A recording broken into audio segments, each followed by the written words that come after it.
nossa última celebração com uma pregação, né? A gente é a última pregação do ano. E por que isso? Porque a gente no dia 22 vai fazer a nossa celebração, o encerramento ceia, pela manhã. À noite não vai ter, só vai ter do dia 9 de janeiro. Nesse período, nós temos um tempo de intervalo de serviço. Quem tirar férias de Deus nunca conheceu a Deus, né? Não existe isso. Mas nós temos uma atividade intensa na igreja, cuidando, etc, etc. Tem uma hora que você tem que dar uma paradinha para receber familiares, viajar, e tem que dar atenção a algumas outras coisas, até mesmo descansar, né? O próprio Lucas vai para Panambi, né? Dia 9, né? Ele vai para Panambi. Então, essas viagens assim são muito importantes. Eu incentivo aqui todos que viajem, que descansem. Mas hoje, sendo a última palavra, eu estava há tempos perguntando ao Senhor, e eu disse, eu não vou usar a minha mente para falar uma palavra que seja conclusiva do ano. E eu realmente, o nosso esforço, como eu falei quinta-feira, para ouvir o Espírito Santo, é se colocar na posição de ouvir, porque ouvir não é uma questão, ele falar, ele sempre fala, mas quando você está numa posição de ouvir. E eu fiquei tranquilo até que o Senhor me trouxe uma palavra, e eu encurtei ela, porque o que ele falou comigo, eu quero transmitir para vocês de maneira muito, muito forte. Eu vou falar sobre os 3 P's. Eu vou falar sobre os 3 P's. É estranho, mas a letra P, ela começa as 3 palavras chaves dessa noite. São todas elas palavras que começam com a letra P. Não, aí. Começa com a letra P. E a gente vai tratar essas palavras aqui de maneira específica com relação à vida de cada um de nós, né? Queria, nesse momento, que você ajudasse a você mesmo, não acessando o celular. Eu sei que você deve estar... É interessante, né? É coisa necessária. Por exemplo, quinta-feira nós estávamos aqui e durante a macro, Lucas recebeu uma notícia bem pesada da sua irmã. O médico desenganou, enfim, aquela coisa de... E imagina você no meio de uma pregação, você recebeu a notícia que um primo seu, coisa e tal. Resultado, você recebe uma notícia dessa e você é turbado. Então, para que você receba a palavra de Deus, eu sugiro que você não acesse e vamos fazer uso da palavra. O texto bíblico é esse texto de Hebreus capítulo 5, versos 7 e 8, eu vou ler e aí eu faço uma introdução. Embora sendo filho, ele aprendeu a obedecer por meio daquilo que sofreu. E uma vez aperfeiçoado, tornou-se a fonte de eterna salvação para todos os que lhe obedecem. Pai bendito, que a tua graça seja derramada sob a forma de revelação e de mudança de postura e posição, que de fato cada um dos que receberem a palavra a compreendam e tomem hoje, neste último culto, nesta última celebração, nesta última palavra, tomem hoje, quem sabe, uma decisão que deveriam tomar, uma posição que deveriam tomar, que hoje seja o dia de uma mudança definitiva em suas vidas. Eu oro em nome de Jesus para que nenhuma obra das trevas também interfira e atrapalhe aqui essa noite, para a glória do Senhor mesmo. Amém. Glória a Deus. Queridos, a vida de cada um de nós, ela tem certos parâmetros que são iguais para todas as pessoas. Por exemplo, todos nascem, obviamente, todos vão morrer, obviamente. Essas coisas que acontecem com cada uma das pessoas, elas precisam ser interpretadas e enquadradas para que a gente encontre fundamentos e princípios comuns e assim norteie a nossa vida. Por exemplo, lâmpada para os meus pés é a tua palavra e luz para o meu caminho. Salmo 119, verso 105, coloca que nós precisamos de luz naquilo que nós vamos caminhar, decidir, andar. Nós precisamos de revelação e entendimento. Parte deste entendimento vem da palavra de Deus, parte desse entendimento vem de algumas coisas que estão na palavra. Por exemplo, na multidão de conselhos há sabedoria. Você busca orientação, não porque você seja burro ou limitado, ou não saiba decidir, você tem um problema na sua volição. Você busca orientação, porque a Bíblia diz que na multidão de conselhos há sabedoria, e complementa o versículo. Por isso, com conselho faze a guerra. Então há uma série de princípios que são norteados pela palavra de Deus. A vida também é norteada por um elemento muito simples, chamado relacionamentos. Uma pessoa isolada do mundo, uma pessoa que não se conecta com outras pessoas, é uma pessoa que não consegue entender que a parte mais importante do mundo, que é algo que ele faz para o outro e o outro faz para ele, esta parte é relegada ao nada e substituída pelo ter. Por isso você vê muitas pessoas concentradas no ter, e elas se tornam péssimas pessoas, péssimos amigos, péssimos patrões, porque eles vão se despersonalizando e se materializando. Presos à matéria, eles perdem essa relacionalidade, essa sensibilidade, essa empatia, fundamento necessário para a vida de cada um de nós. E eu quero colocar aqui 3 desses muitos fundamentos que eu citei, vou colocar 3 fundamentos aqui da vida de qualquer pessoa. Note que eu li em Hebreus capítulo 5, uma palavra que fala sobre Jesus. Esta palavra contém esses 3 P's. Essa palavra, esse texto bíblico, ele contém esses 3 pensamentos essenciais que vale para a vida de qualquer pessoa. Você vai entender. A primeira coisa que você vê aí é que ele era filho de Deus. Ele tinha uma posição clara diante de Deus. Ele não era uma pessoa que não sabia quem era e não era uma pessoa sem identidade. João capítulo 13, versos 1 em diante, diz a palavra que ele sabia de onde vinha e sabia para onde ia e sabia quem eram os seus e os amou até o fim. Ou seja, ele sabia de tudo. Então Jesus tinha absoluta consciência da sua identidade. A segunda coisa que você vê é que Jesus aí se tornou causa de salvação, ou seja, havia um propósito naquilo que Jesus iria encarnar. Por exemplo, Jesus é filho de Deus, o filho de Deus é eterno, Deus é eterno, Deus não morre, não nasce, não tem fim. Portanto, na parte divina, aquele Deus divino nunca encarnou. Não, mas encarnou. O Pai nunca encarnou. Mas Jesus desceu. E naqueles 33 anos, ele teve início e fim. Mas quem teve início e fim? A pessoa física de Jesus Cristo. Mas ele não veio aqui simplesmente para chupar picolé. Eu vim aqui para comer picanha. Eu vim aqui para comer churrasco. Não, Senhor. Ele veio aqui para se tornar causa de salvação. Portanto, ele tinha uma finalidade.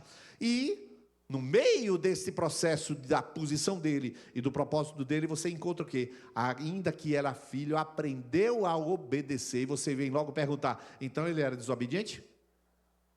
Ele não era desobediente, mas obediência não é remover a desobediência. A obediência é um aprendizado de como e para quem se obedece. Existem pessoas no exército, por exemplo, que elas obedecem a certas ordens, mas aquilo ali não é uma obediência bíblica, nem espiritual, é uma obediência com uma condição, como a gente chama, condição de contorno. Há uma condição de contorno para aquela desobediência, por exemplo, ser preso, se não obedecer. Mas não é essa a obediência espiritual. A obediência espiritual não é simplesmente não desobedecer, é obedecer a Cristo Jesus e por uma razão, Ele é o Senhor da nossa vida. Então há uma dinâmica, tudo disso aí. E por isso eu começo citando um texto, uma frase de Rick Warren. Essa frase de Rick Warren, ela diz exatamente assim: somos instruídos a reconhecer sua glória, honrar sua glória, declarar sua glória, louvar sua glória, refletir sua glória e viver por sua glória.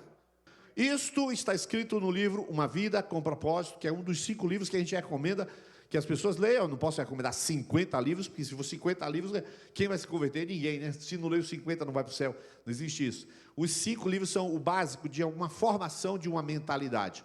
E esse livro, Rick Warren, trata, a Bíblia não, o título do livro, Uma Vida com Propósito. E ele extrai da Bíblia esta ideia do propósito. E eu vou falar um pouco deste propósito, baseado numa pessoa que, para falar a verdade, é a pessoa mais parecida com Jesus na Bíblia. Há mais de 50 similaridades da pessoa de José com Jesus. A começar pelo nome egípcio de José. O nome era José, mas quando ele vai para o Egito, Faraó dá-lhe o nome de Zafenate-Paneia, que significa Salvador do mundo. Só por aí já começa. Já começa por aí. Então, Jesus desceu às partes mais baixas, como José no buraco, depois foi exaltado, e a Bíblia diz que ele foi exaltado e deu-lhe o nome que é sobre tudo. Então tem 49, 50 similaridades com José. Qual é a história de José que todo mundo conhece, já leu, já ouviu. A história de José é simples, ele é filho, um dos 12 filhos de Jacó. Jacó tem vários filhos, tem 2 filhas, e ele tem uma filha, e aqueles homens que tem ali, apenas um daqueles tem uma percepção de futuro. Todos os irmãos, por exemplo, Jesus não veio da tribo de José, Jesus veio da tribo de Judá. É claro que Judá era filho de Jacó, e Judá vai gerar a Davi, e Davi também vai gerar, diz Davi, que também da tribo de Judá vai gerar Jesus. Então não estou dizendo a você que não há genealogia posterior, eu estou dizendo que ninguém daqueles sabia para que vivia, apenas um.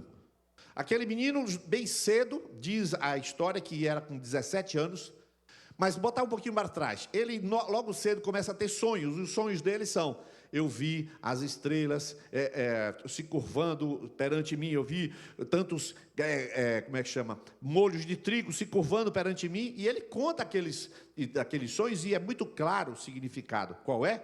O significado é: vocês, meu pai, minha mãe e meus irmãos, vão se curvar um dia perante mim. Só que ele era bem bobinho, bem infantil, né?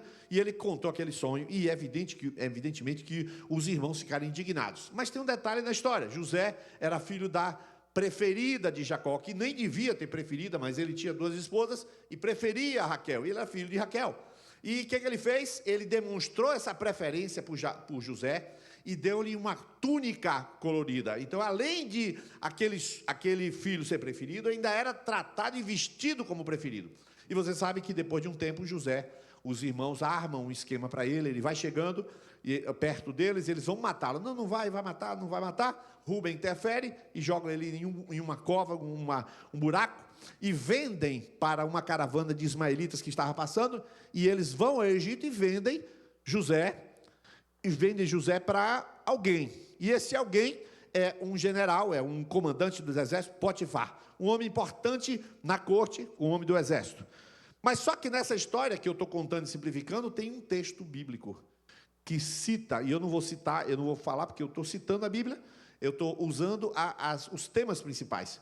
Pois esse texto bíblico diz que não ouvíamos os seus gritos quando ele gritava pedindo que não fosse vendido. Quer dizer, ele gritava naquele buraco, e os irmãos não deram ouvidos àqueles gritos, ao contrário, se fizeram de surdos e venderam o seu próprio irmão.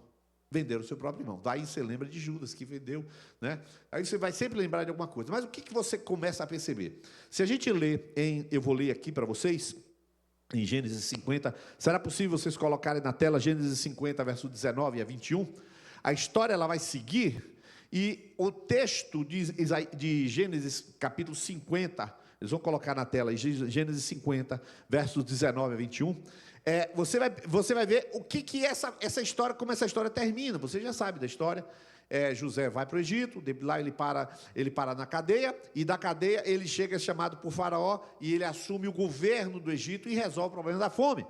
Mas, depois que Jacó já está com ele, toda a sua parentela foi para a terra do Egito, estão todos eles lá, Jacó morre, então seus irmãos chegam para José e dizem assim: ele, agora que nosso pai morreu, ele vai matar a gente, porque ele vai se vingar do que a gente fez. E aí eu vou ler esse texto de Gênesis 50, verso 19, este é José explicando. José, porém, lhes disse: não tenham medo, estaria eu no lugar de Deus? Vocês planejaram o mal contra mim, mas Deus o planejou para o bem, para que a vida de um numeroso povo fosse salva hoje. Por isso não tenham medo, eu sustentarei vocês e as suas crianças. Assim José os tranquilizou e lhes falou amavelmente. Pode colocar novamente a projeção. Por que eu coloquei a palavra propósito aqui? E agora sim eu fiz um resumo bem rápido da história de José. Pedi a sua atenção, eu agradeço, você está realmente atento, mas agora vem as partes mais importantes. Por que propósito? Aquele sonho de José era um vislumbre do que iria acontecer. Eu já vi vários meninos dizerem: quando crescer eu quero ser jogador de futebol. Eu dizia, quando crescer eu quero ser astronauta. Depois isso que eu dizia mudou, eu dizia: eu quero ser um mecânico de automóvel. Fiz vestibular na Faculdade de Engenharia Industrial, lá em São Bernardo do Campo, e passei para ser engenheiro mecânico da Volkswagen. Quando estava passando, e era só vestibular só de escrever na época, e eu passei, e aí eu digo, eu vou. E eu ficava, vou, não vou, vou, não vou. Rapaz, se eu passei aqui, eu passo do canto. Não, mas eu não quero. Quer dizer, aquele sonho inicial de ser astronauta não era mais, o sonho de ser mecânico, agora eu passo num vestibular para ser engenheiro, mecânico da Volkswagen, também não quero. Graças a Deus, porque eu casei com uma baiana. Se eu tivesse ido embora, tinha casado com a paulista, né? Não é possível. A minha baianinha disse, Jesus tem misericórdia. Mas ela não estava orando por isso, porque ela não sabia. Mas o Espírito Santo falava certamente para ela, fique tranquilo, ele não vai nada, ele vai fazer curso para tudo que é coisa, mas ele fica porque ele é teu. Foi isso que o Senhor faz. Mas, a verdade é que esses sonhos, esses devaneios, para muita gente é vislumbre do futuro, que era José. José tinha um vislumbre do que ele queria. Só que no caso era sonho dado por Deus mesmo, e era o único. Então agora eu vou falar sobre propósito. O propósito de Deus é aquilo que chama você para até lá na frente. O propósito é aquilo para o qual você nasceu. O propósito é aquilo que te torna único na terra. Existem 100 médicos, cada um tem um propósito. Mas 10 daqueles são ginecologistas, cada um tem um propósito. A ação que ele tem na sua profissão não é o propósito. A ação da sua profissão não é o propósito. Paulo Jonas toca guitarra, ele nasceu para tocar guitarra. Não, meu irmão, ele está instrumentalizando o propósito na guitarra. O propósito vai além daquilo que você faz. O propósito é algo que Deus deseja que você deixe quando você partir. O propósito é alguma coisa para o qual Deus colocou que é maior do que você e dá sentido à sua existência. Se você não tem propósito de vida, não precisa de vida. Não, mas aí vamos matar todo mundo? Não, em vez de matar, dá o propósito. Em vez de matar, acorda para o propósito. Uma pessoa que nasceu, eu sei para que eu tenho propósito, eu sei. O meu propósito eu já descobri há algum tempo. Há muito tempo eu vivia num ambiente religioso, um ambiente sério, pregava. Vivia num ambiente sério, não tem nada aqui a criticar. Só que tem um detalhe, eu sabia que aquilo não era fazer discípulos. Eu via na Bíblia, ir de fazer discípulos todas as nações. Várias vezes eu abri a Bíblia assim, isso aqui eu não vivo, isso aqui eu não vivo, isso aqui eu não vivo, isso aqui eu nunca vi, isso aqui eu nunca vi, isso aqui eu nunca vi. Eu disse assim, então a Bíblia é falsa? Não, tem alguma coisa errada, não a Bíblia. E eu estava nessa agonia, Fernanda também nessa agonia. Foi quando eu deixei de frequentar a igreja e fiquei em casa. Fiquei em casa durante 1 ano, em casa. E aí uns irmãos vinham de Salvador para cá, e reuníamos em casa, tocava violão. Por quê? Por que, irmãos, eu fiz isso? Alguma coisa dizia o que eu não queria, mas não dizia o que eu queria. Eu estava em busca de um propósito. O propósito era fazer discípulo, mas não sabia nem que era isso. Eu sabia que aquilo que eu tinha não era o que eu queria. Aquilo não era para o qual eu nasci. Todos somos chamados para fazer discípulos. Mas estou falando, eu estava fora. E naquele momento, veio um pastor de Salvador, chamado Abraão da Silva. Era meu amigo, uma pessoa fantástica, maravilhosa, um amigo, eles tinham vindo para Salvador, a gente tinha ajudado na empresa, trazendo barco, trazendo mudança, feito tudo para eles, e eles chegavam naquele grupo, ficaram. Quando chegou em maio, ele me pergunta, Niles, eu recebi um convite para ser pastor da Igreja Batista Metropolitana, o que você acha que eu devo, aceito ou não aceito? É claro que você vai aceitar, você tem que aceitar, porque você vai pegar esta igreja e juntar a MEAP com a igreja. E essa igreja vai se tornar uma igreja missionária, vai ganhar a igreja e vai ganhar a MEAP. Aí ele disse, eu vou. A igreja tinha acabado de sofrer uma divisão, era no Imbuí, e ele foi. Hoje a igreja tem mais de 10 mil membros em Salvador. Se alguém vai mudar para Salvador, frequente essa igreja. Abraão de Almeida, Igreja Batista Metropolitana. Super recomendo. Estava na nossa casa, estava ali. Comecei a compreender que o que Deus queria que eu arrumasse a vida das pessoas, porque o que Deus me chamou foi fazer discípulo, mas o propósito pode ser um pouquinho mais para dentro, mas mais específico, e aí eu entendo que o que Deus me chamou, que Deus me capacitou, que Deus moldou a minha forma de ser, o meu jeito de ser, é para arrumar a vida das pessoas, ou seja, fazer discípulo significa pôr em ordem a vida das pessoas. E aí, desde que eu estou andando com pessoas, Deus sempre me coloca situações em que eu vou pôr ordem nas finanças, no casamento, na cabeça, na maneira de pensar, na maneira de relacionar. Por quê? Por quê? Porque Ele quer. Não sou eu que quero nada. Eu não tenho nada para produzir isso, eu não sabia que ia produzir isso. Minha formação não é teologia, minha formação é engenharia mecânica, não tem nada a ver com isso. Mas parece que Deus, Ele faz o que Ele quer, e depois fez a mesma coisa com Fernanda. Qual é o propósito de vida de Fernanda? É ouvir e compreender o coração das pessoas. É esse o propósito, ela nasceu para isso. Mas eu tenho que fazer 60 anos em janeiro. Por que eu demorei 60 anos? Provavelmente porque eu sou muito resistente, não tive ajuda para descobrir o meu propósito. É claro que o propósito de viver para a glória de Deus, por isso eu coloquei este projeto aqui, que viver para a glória de Deus, todo mundo foi chamado para viver para a glória de Deus. Todo mundo aqui pertence a Deus, todo mundo aqui, a sua vida, como diz a Bíblia em Romanos 14, ninguém vive para si, se vivemos, para o Senhor vivemos. Então todo mundo aqui está debaixo da mesma palavra. Só que apesar de você viver para a glória de Deus, e eu viver para a glória de Deus, o seu propósito é único, o meu propósito é único. Eu estava ontem assistindo ao concerto do Neo Gibá. Cheguei lá para assistir o concerto do Neo Gibá. Você sabe o que é Neo Gibá? Neo Gibá é uma orquestra de jovens de Feira de Santana. Eu não tinha assistido ainda. E ontem foi o concerto de Natal.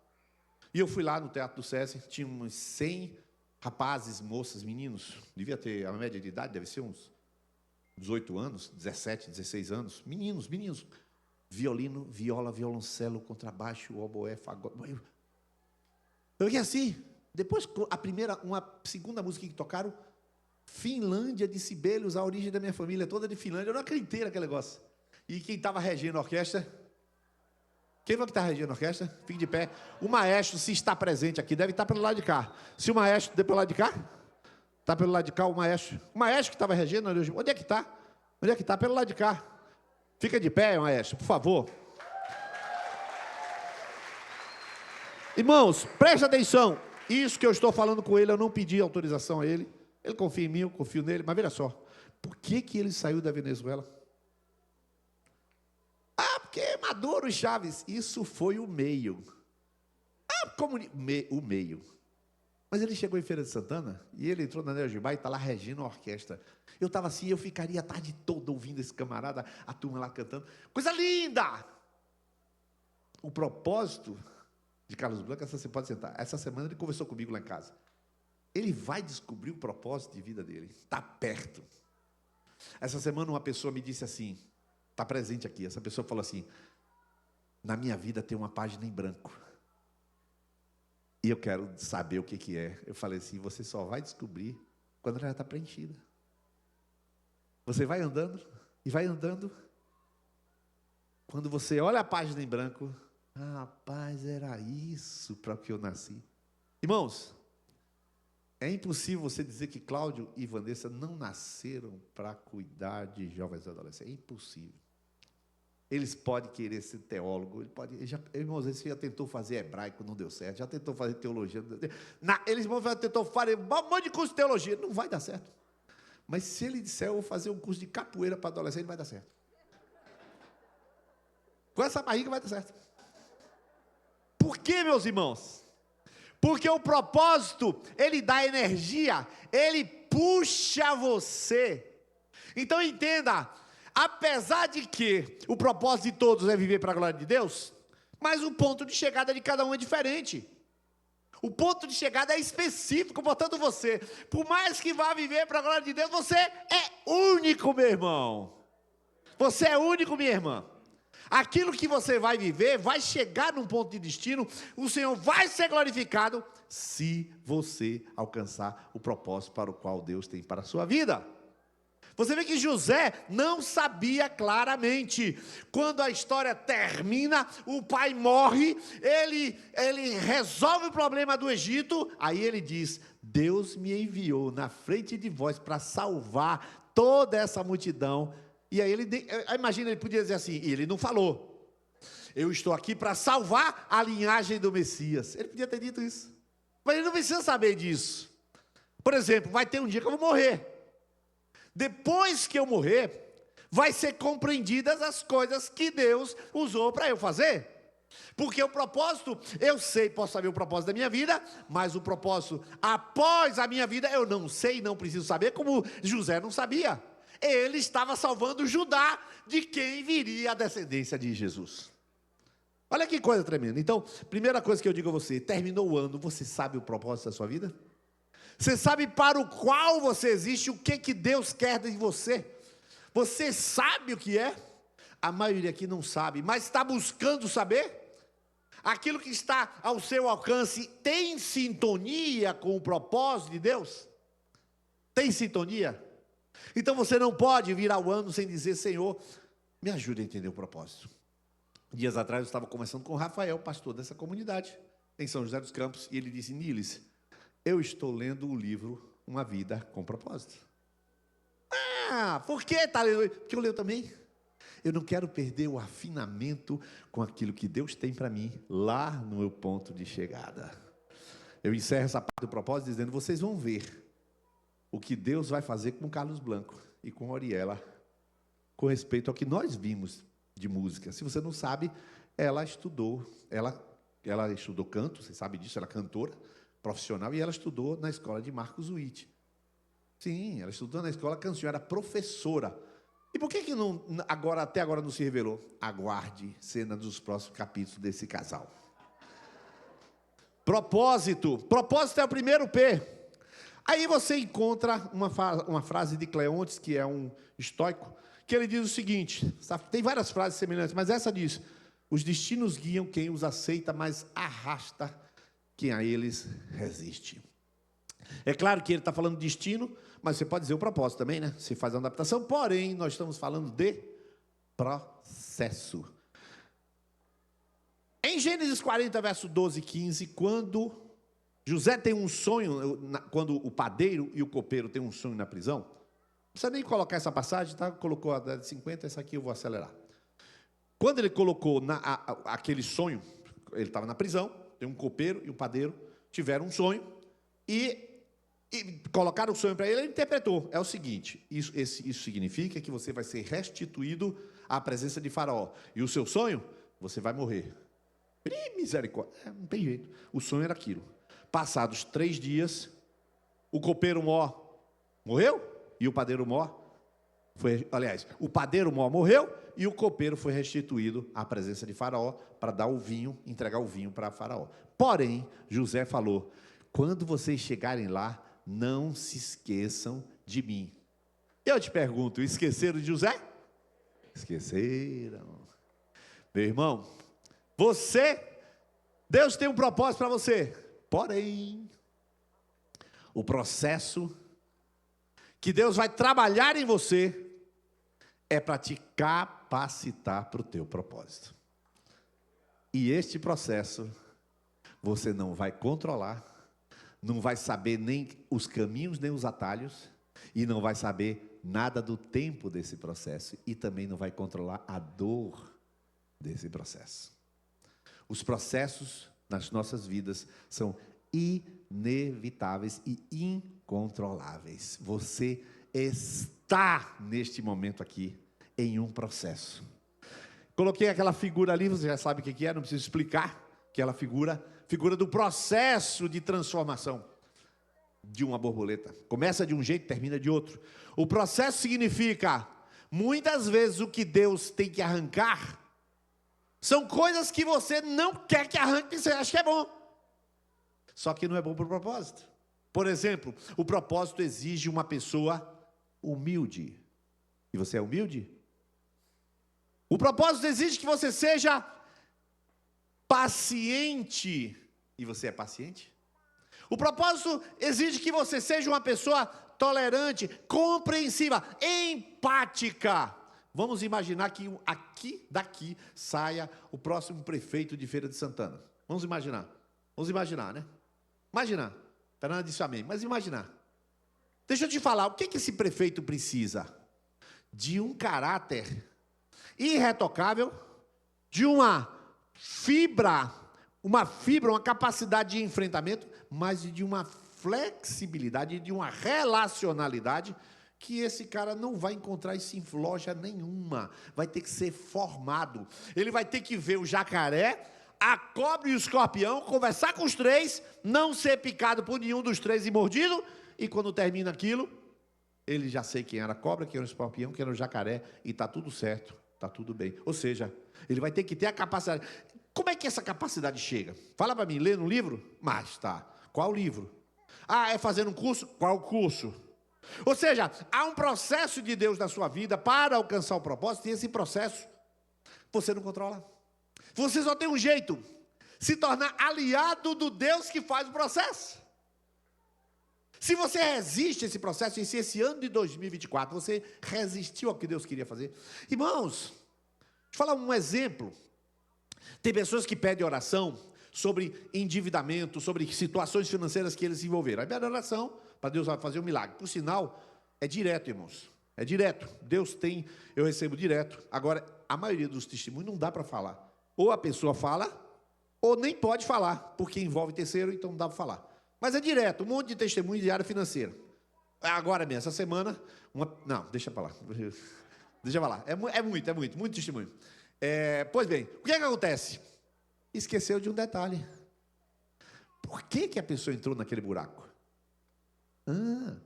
Será que ela já aprendeu a não entrar de novo naquele buraco? Porque as pessoas querem a provisão do Senhor e o milagre do Senhor de dentro do buraco. Tá, e eu quero saber se você aprendeu a não entrar mais em buraco financeiro. Então como é que faz? Como é que Deus vai trabalhar em você a sua capacidade de dizer não quando tiver um desejo financeiro e tiver cartão na mão? Como é que você vai? Você tem essa capacidade de dizer não para si mesmo? Não tem. Então não adianta, você não vai ter nada. Porque quando tiver, gasta. Quando tiver, atende a um desejo. Sua vontade não é moldada por um valor, por uma virtude. A sua vontade é regida por um desejo. Vontade e desejo são coisas diferentes, viu? Desejo e necessidade são coisas diferentes. A vontade, ela responde ou não aquilo que se apresenta. Então apresenta aqui: eu vou comer essa batata frita. Hoje eu estava almoçando, meu filho estava lá, minha neta estava lá, todo mundo almoçando, e a minha neta come azeitona que eu nunca vi. Ela azeitona assim, e aí bota a azeitona no prato e pega uma tacinha de sobremesa só de azeitona. Ela pega. E aí eu vi o pai dela, que é meu filho, falar assim: minha filha, a gente não faz o que a gente quer. A gente não pode exagerar em nada. E aquela conversa demorou uns 20 minutos para explicar para ela que ela não pode se exceder. E aí dizendo: quem bebe água demais. Por exemplo, você sabia que as pessoas, quando querem emagrecer muito, elas bebem 7 litros de água e ficam desidratadas? Nunca vi falar isso. Não, pois é, exatamente isso. Aí ele explicou por quê. Estranho, você também não sabia disso. O que é? Aqueles atletas que querem demonstrar. Aí eles bebem água ao extremo e se desidratam com tanta água. Como é que pode um negócio desse? Aí eu digo: rapaz, tem mentira esse negócio? Não, tem ciência. Aí, mas a gente não sabe, até água em excesso é problema. Porque eu tenho vontade, você vai fazer tudo que você deseja? Jamais. E você tem essa disciplina para dizer não?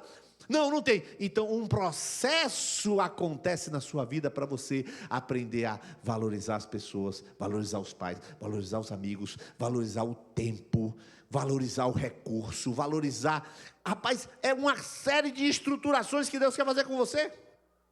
E isso se chama processo. E foi o que José fez. Agora eu pergunto: você esse ano viveu processos? Com certeza. Processos doeram? Sim ou não? Processos doem. E não vão parar, meu amigo, não vão parar. Todo o processo dói. O segredo é você lidar com a dor, aceitar e enfrentar a dor. Isso se chama virtude como é? O pessoal da liderança comenta essa virtude? A gente estudou a virtude da fortaleza. A virtude da fortaleza é justamente a suportabilidade, a capacidade de suportar a dor e ficar quieto. Doendo, está doendo. E aí, está doendo. Vamos levar, com dor e tudo. É desse jeito mesmo. A vida, ela vai te ensinar esse processo. Agora, o que importa é o que eu vou ler agora para terminar. O irmão Laurice é um irmão que escreveu. O nome dele não é irmão Laurice não, tá? É porque o nome dele é conhecido como irmão Laurice. Ele é do século XIV, século XVI. E ele escreveu um livro chamado Desfrutando a Presença, Praticando a Presença de Deus, de acordo com outra tradução. E ele fala assim: quando somos fiéis a manter-nos na sua santa presença e temos Deus sempre diante de nós, não podemos ofendê-lo ou fazer algo que o desagrade. Se eu fosse um pregador, a minha prioridade seria pregar a prática da presença de Deus. E se fosse um diretor espiritual, exortaria todos a fazê-lo. Tão necessário e tão simples, penso que é. O irmão Laurice está falando da terceiro P. José, ele alcançou o propósito, embora ele não sabia exatamente qual é no início da sua vida. Mas quando terminou a sua jornada, ele fala: rapaz, eu fui enviado na frente para salvar todo mundo. Como eu digo, o Senhor me enviou à frente para fazer discípulos, ordenando a vida das pessoas daquilo que elas têm. O Senhor me capacitou para isso. E aí a capacidade é dele. Não tem mérito nenhum, não tem elogio, não tem nada. Eu sei que é isso, e é o que eu mais amo fazer, o que eu mais gosto de fazer. Cada um de nós vai descobrindo e entendendo o seu propósito. José entendeu, tem um processo, mas... Agora sim, o que faz diferença na vida de José é isto que você vai ver. Queria que colocasse na tela o texto bíblico de Gênesis, capítulo 39, verso 20 a 23. E a gente vai ler esse texto e eu vou encerrar. Diz o texto em Gênesis, capítulo 39, verso 20 a 23. Deixa ele colocar na tela aí. Diz assim: mandou buscar José e lançou-o na prisão, e que eram postos os prisioneiros do rei. Você já sabe que a mulher de Potifar, blá blá blá, já sabe a história, né? Ele aí resistiu, foi parar na prisão. Enquanto José esteve na prisão, o Senhor estava com ele e o tratou com amor leal, fazendo que o carcereiro se agradasse de José. Por isso o carcereiro encarregou de todos que estavam na prisão, e José se tornou responsável por tudo que lá sucedia. O carcereiro não se preocupava com nada do que estava a cargo de José, porque o Senhor estava com José e o fazia prosperar em tudo que ele realizava. A posição espiritual de José. Eu poderia falar de presença, não é posição mesmo. José tinha um propósito, José viveu um processo até ser um homem governando o Egito, a nação mais poderosa de então, mas José manteve a sua posição. Posição é o que define a presença de Deus. Deus tem um propósito para a vida de qualquer pessoa que está aqui. Quem não sabe esse propósito, pelo menos tem que caminhar em direção a ele. Como é que funciona esse caminhar em direção ao propósito? Deus te aponta alguma luz, como apontou para Carlos Blanco o Neo Gibá. É a luz que ele tem, mas ele sabe que dali vem uma outra coisa que vai definir claramente o propósito. Assim é a minha vida. Eu disse sim quando saí da empresa. Tinha uma empresa aqui em Feira de Santana, já contei essa história várias vezes. Foi José Ronaldo que trouxe a empresa aqui para Feira de Santana, ele era deputado, você já sabe da história. E eu vim para cá, estando na empresa, o senhor falou: larga a empresa. Eu falei: não vou largar. Oxe, mas não vai largar. É claro que vai largar. E aí o Senhor me deu um empurrão absurdo, eu já contei isso aqui. E aí eu saio daquela empresa e eu digo: mas o que eu estou fazendo aqui? Eu estou mais próximo do propósito que eu queria, mas que hesitava. O meu processo doloroso começa. Pá, aquele processo de desvestir. Imagine um brasileiro, paulista, engenheiro, criado da família de finlandeses, ou seja, de europeus nórdicos, se tem algum jeito com gente. Eu digo: Senhor, a última coisa que eu vou ser na vida é pastorear ovelhas. Porque a primeira ovelha que fizer uma besteira, eu vou ficar com raiva. Irmãos, para você desenvolver essas coisas, é um processo gigante, o processo não é meu, é Deus que vai fazer. Ou seja, a desconstrução da minha existência. Porém, a essência não é o processo, nem o propósito. A essência está na presença do Senhor. Se eu estou na posição de servo, se eu estou na posição de filho, se eu estou na posição de sujeito a Deus, o que acontece? Eu vivo o meu processo na presença de Deus. Eu vivo o meu processo com a mão de Deus. Eu vivo o meu processo com dores, como José teve dores. Eu vivo com a bênção e a presença de Deus na minha vida. Quando uma pessoa perde a sua posição espiritual, ela está entregue aos seus desejos. Ela saberá satisfazer parte das necessidades, mas ela será muito enganada pelos seus desejos. Necessidades e desejos, duas coisas diferentes. A pessoa então é enganada pelas conquistas, pelas opções, pelo ego, pelos elogios, e é atraída pelos seus desejos, e a pessoa vai em direção a mais longe do seu propósito. Por quê? Porque não tem Deus na sua vida, guiando a sua vida, lhe dizendo que certas coisas, o problema não está no outro, está em você. Como é que Deus vai te dizer para você ser humilde? Fala aí. Como é que você vai ouvir para você ser humilde se você não é humilde? Fala aí para mim. Como? Um raio? Um anjo vai aparecer? Não, é um processo que vai acontecer humilhando você, para te fazer ser humilde. Ele não vai dizer, meu filho, seja humilde. Um orgulhoso não sabe o que é ser humilde. Então haverá um processo e não uma fala. E Deus vai trabalhar, e Deus trabalha. Mas tudo isso só faz sentido se você está na posição de filho de Deus. Sim, Jesus, sim, Espírito Santo, sim, Senhor, eu sei que Tu tens o melhor para mim, eu sei que eu nasci porque o Senhor quis, não foi escolha de pai e mãe, não foi escolha de ninguém, foi a Tua bondosa mão que me trouxe a existência. Senhor, eu não sei o que é que Tu queres para a minha vida, eu estou... Aí o Senhor fala, ande com a luz que você tem, ande na direção que eu já te mostrei. Mas quem é que vai falar? O Senhor. E que diferença fará? Se você estiver na presença do Senhor todos os dias.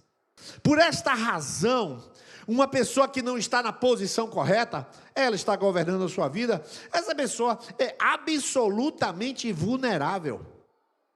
Porque existem, não só enganos do coração, existem ofertas, mas existe uma coisa: Satanás é o anjo número 1 caído, ele se tornou número 2, não de Deus, mas Miguel é mais poderoso que ele, Miguel é mais poderoso que Satanás, o anjo caído, os seus demônios, e a Bíblia diz que o mundo jaz no maligno. Você não pode dizer, isso aqui é neutro, não existe neutralidade no mundo espiritual, ou você está com Deus, protegendo, guiando, guardando e levando você, ou você está sujeito a forças espirituais da maldade das regiões celestiais, está escrito.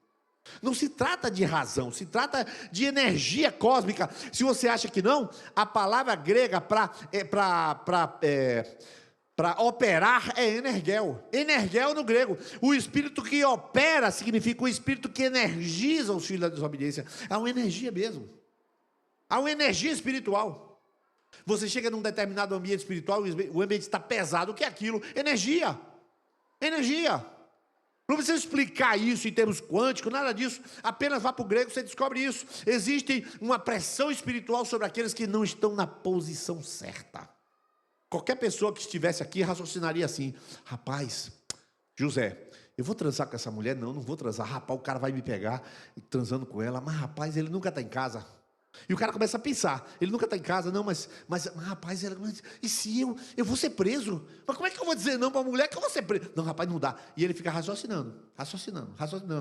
Uma pessoa que está com Deus só pensa nisso, eu não quero, isso que é pecado, acabou. Ele cospe aquela tentação, ele não está discutindo se o custo-benefício de transar com aquela mulher vale a pena ou não. Ele simplesmente está com Deus, ele fala, eu vou ser fiel a Deus, custe o que custar, e o Senhor leva para o seu propósito. É assim que funciona, irmão. Então, eu quero terminar esse ano, e eu termino agora, entre o propósito de Deus que Deus tem para a sua vida, viver para a sua glória, servir, amar. Você que não entregou sua vida a Jesus, o propósito do Senhor para você é esse. Ele elegeu você antes da fundação do mundo, para você ser santo e irrepreensível diante dele.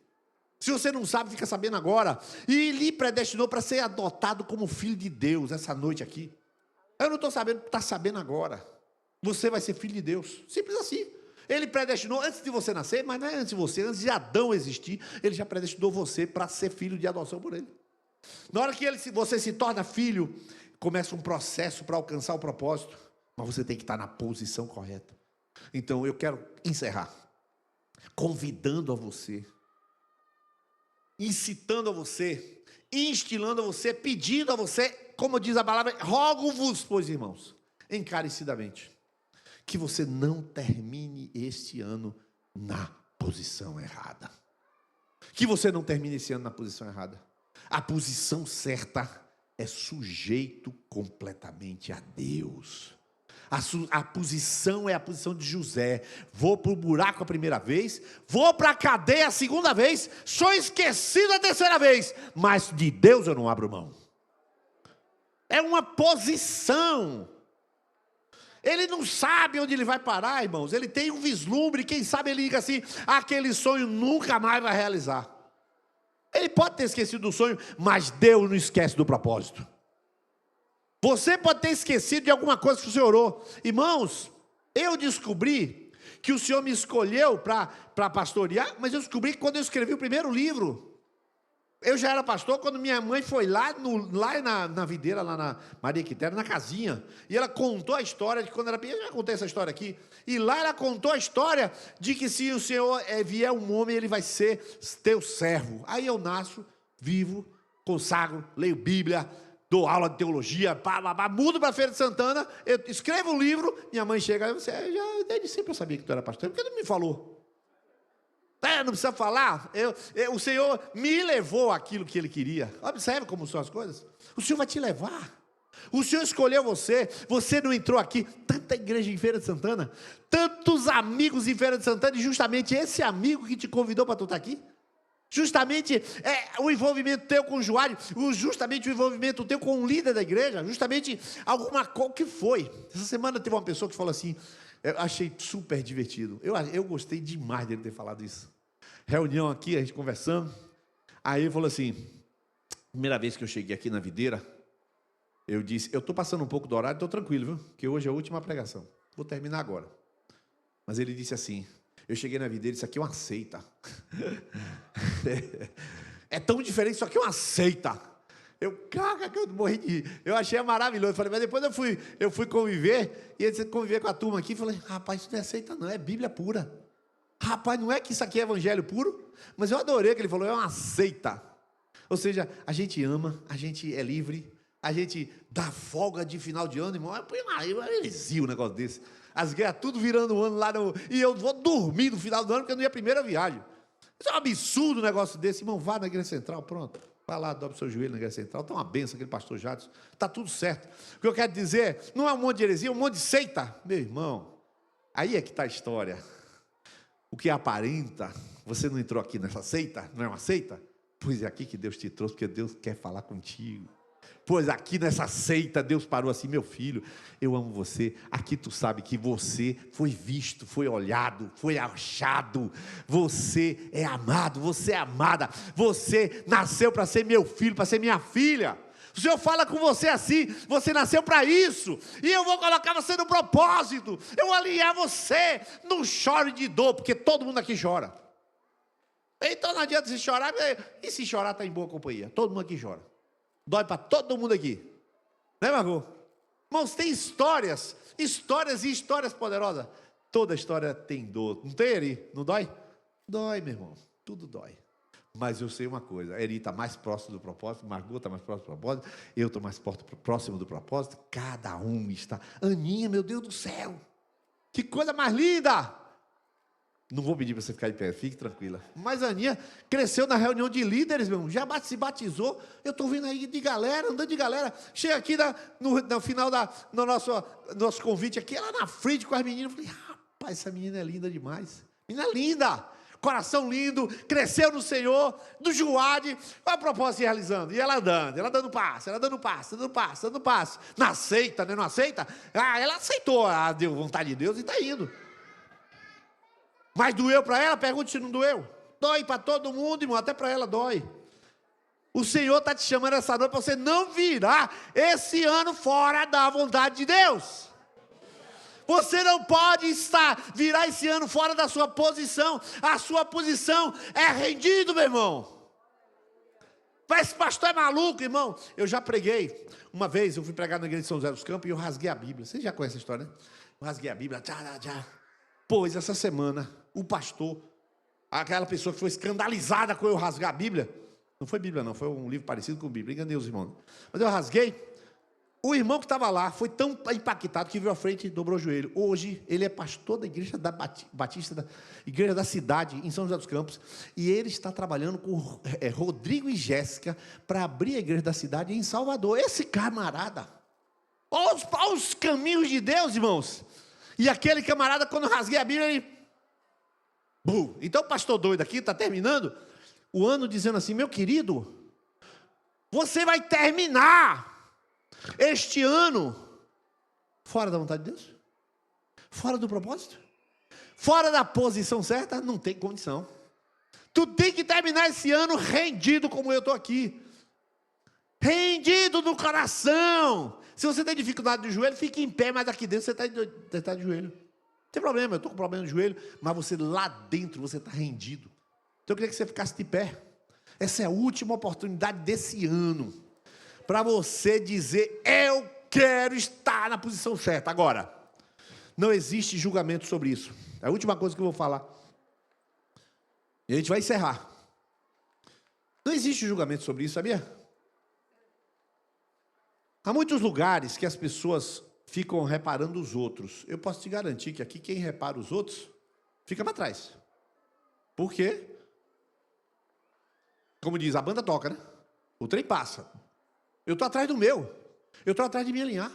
Eu estou atrás de ajustar a minha vida.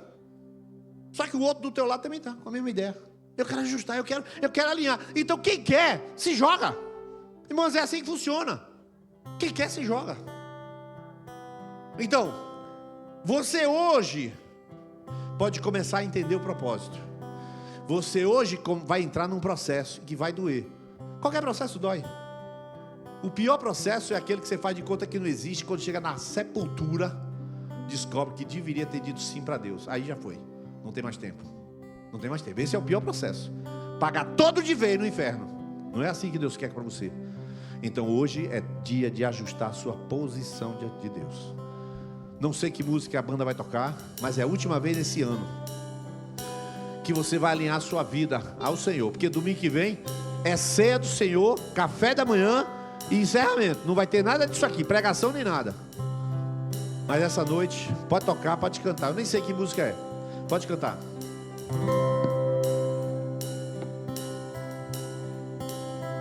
Microfones.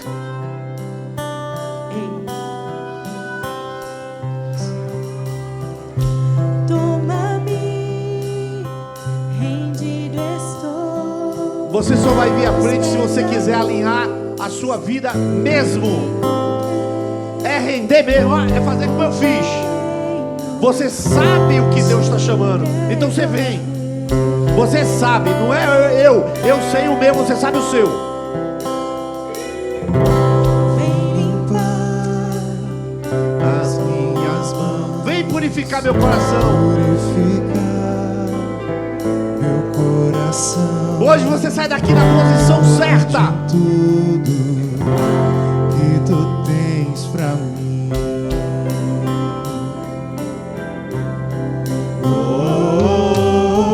Olha o que você está cantando. Eis-me aqui rendido. estou. Cante forte, chore forte, fale forte.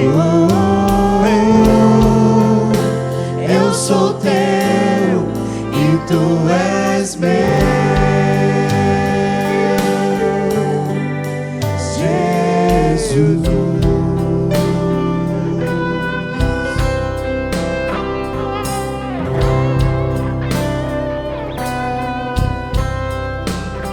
Meus momentos. e É hora de se render.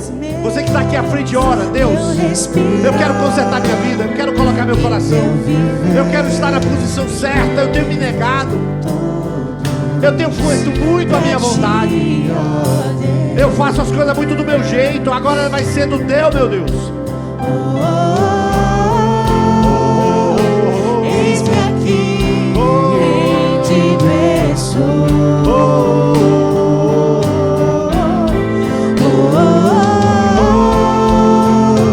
Eu sou teu e tu és meu.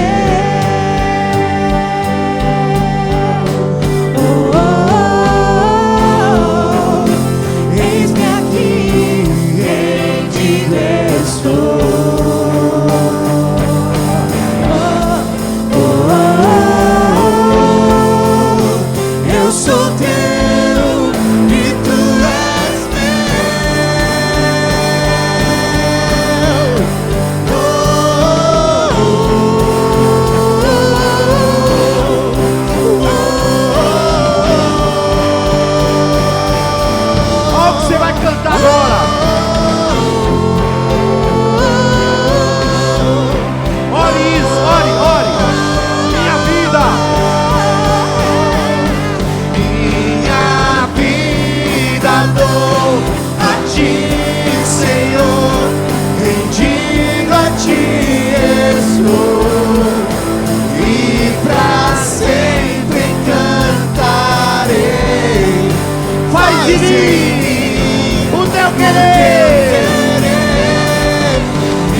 repetir. Os instrumentos vão tocar. Eu vou fazer a oração e você vai repetir. Observe bem que eu não apelo à emoção. O culto é racional, diz Romanos 12. A gente sabe onde a gente quer, sabe que vai ter dor, mas a presença eu não abro mão. Então nós vamos orar aqui agora. Uma oração responsiva. Eu vou orar e você repete. Você pode repetir alto, gritar, orar baixinho, do jeito que você quiser, mas repete assim comigo. Jesus, eu hoje vou na direção do teu propósito para a minha vida. Sim, Jesus, viver para a tua glória, ser completamente teu, viver como tu queres, fazer a tua vontade. Mas eu sei que tu tens algo específico para mim. Eis a minha vida, eu aceito isso, porque sei que é o melhor para mim. Eu aceito, diga, eu aceito o teu processo. Eu sei que terá dor, mas tu estás comigo. Tu me transformarás para a tua glória. Eu só não abro mão. Repita isso, eu só não abro mão da tua presença. Por isso, Jesus, eu me submeto agora ao Senhor. Eu me rendo, eu me entrego. Eu sou teu. Faz de mim o que tu quiseres. A gente vai cantar novamente o Agora você vai cantar. Agora não é mais uma mentira. Agora a música vale, porque isso é verdade. Agora você já rendeu mesmo.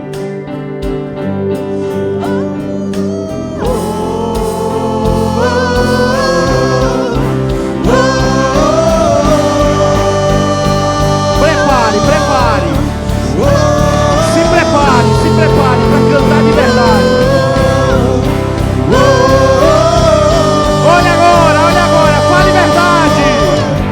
Minha vida dou a ti, Senhor, rendido a ti estou, e pra sempre cantarei. Faz em mim o teu querer. Minha vida dou a ti, Senhor, rendido a ti estou, e pra sempre cantarei.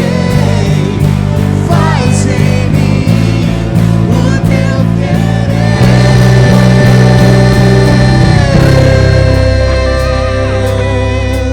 Querido Deus, toma esses corações, toma essas vidas, toma essa entrega. Espírito Santo, agora é contigo, Senhor. Já preguei a palavra. Esse povo ouviu a tua palavra há muitos domingos, Senhor. Ouviu muitas vezes, a semente é tua, só que o orvalho também é teu. Vem agora sobre essa semente e produza um fruto lindo. Produza paz na casa que não tem paz. Produza, Senhor, harmonia na casa que não tem harmonia. Produza, Senhor, controle da língua na casa que não tem controle, na vida que não tem. Produza, Senhor, alegria onde há tristeza. Produza libertação onde há prisão. Produza, Senhor, santidade onde havia pecado. Produza, Senhor, perdão onde havia prisão. Produza isso, Pai, em nome de Jesus. Que a graça do nosso Senhor Jesus, o amor de Deus e a comunhão do Espírito Santo seja sobre todos esses aqui, Pai, em nome de Jesus.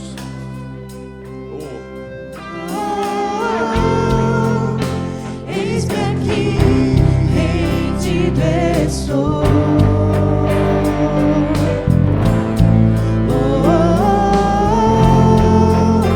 Eu sou teu e tu és meu.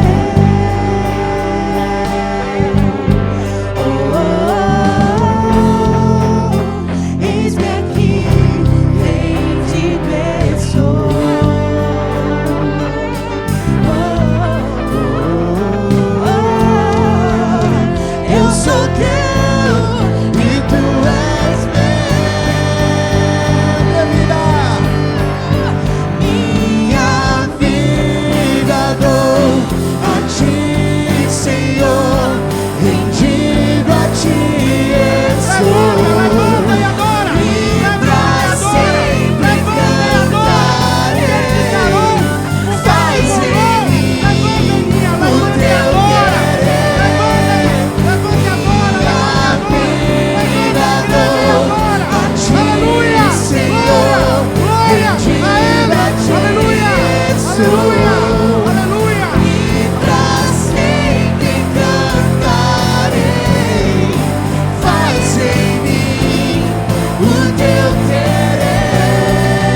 prova esperada. Somos filhos do Deus Altíssimo, para a honra e glória dele. Deus abençoe a todos.